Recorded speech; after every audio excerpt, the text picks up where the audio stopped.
Alright, good afternoon everyone. I'm David Laws.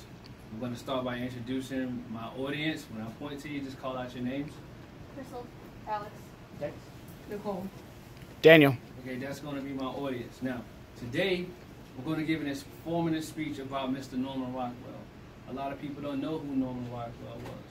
I'll tell you who Norman Rockwell was. He was one of the greatest illustrators, authors, and painters during the 19th century. So, okay, he was born in New York City in 1894.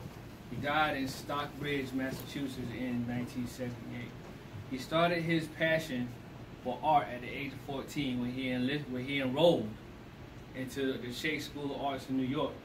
Then at the age of 16, he enrolled into the National Academy of Design, also in New York. At the age of 18, he finished up at the Students Arts League in New York City also. He first got his legitimate piece of work working for Boys Life magazine, where it didn't really pay him that much.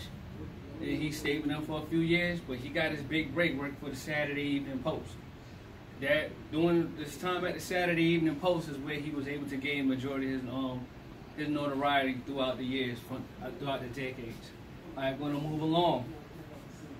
Mr. Rockwell was married 3 times to Mrs. Irene O'Connor, Mary Barstow, and Molly Punderson. So we're going to talk about some of his works. Some of his works was for like the Saturday Evening Post, where he did Charles Lindbergh's Atlantic Crossing back in 1929, I want to say. I could be wrong. And then when he did Neil Armstrong's left footprint of the moon's surface, he did that illustration also. But his biggest ones were the 4 freedoms, the more notable ones. This is during the World War II era, where you had the freedom of speech, freedom of worship, freedom from want, and freedom from fear.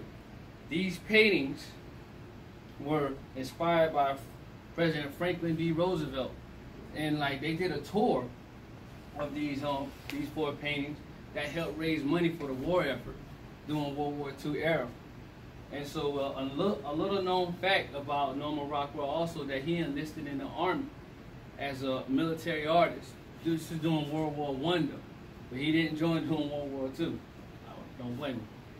Also, during his later years, he spent like 10 years depicting some of the civil rights, some of the paintings, some of the images that he was able to capture during the civil rights. Like it was the little girl being escorted into school by the FBI agents when they desegregated schools.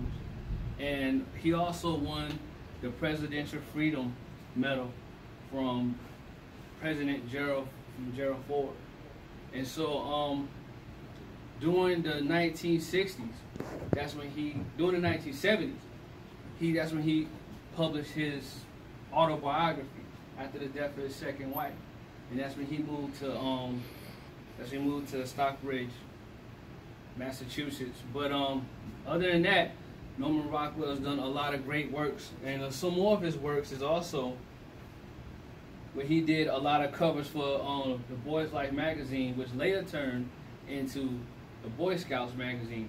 So he illustrated covers for them for like his whole life up until he was 77 years old.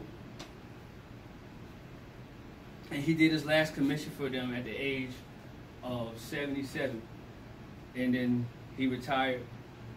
And at the age of, and in that same year, he ended his 47-year relationship with the Saturday Evening Post. So with that being said, I'm going to conclude my speech. So in this speech, we covered the life works of Norman P. Rockwell. We discussed his early beginnings as a young artist to his later years as an illustrator, some of the greatest accomplishments, and some of his illustrations had a long-lasting effect on American culture. And that's my speech.